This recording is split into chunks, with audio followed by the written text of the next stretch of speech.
So, as you can see, I wasn't joking about the number of doors included in Heroquest. But if we look at one up close, this is the finished result. After the moss is dried, you can see there's some really lovely, gentle variation in color in that moss effect.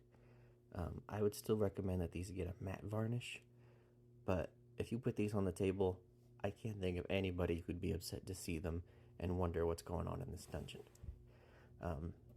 Something to note is that HeroQuest does come with several closed doorways.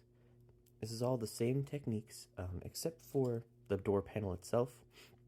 I started with a coat of Pro-Acryl mahogany and then did an overbrush, mixing that mahogany into bright warm gray, trying to capture the wood grain textures. Oops, sorry about that. And to give it a sort of aged, dry rotted look.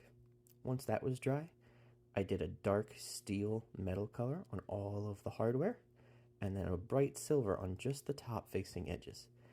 Again, that sort of reinforces this idea that there's some sort of strong overhead light in the dungeon.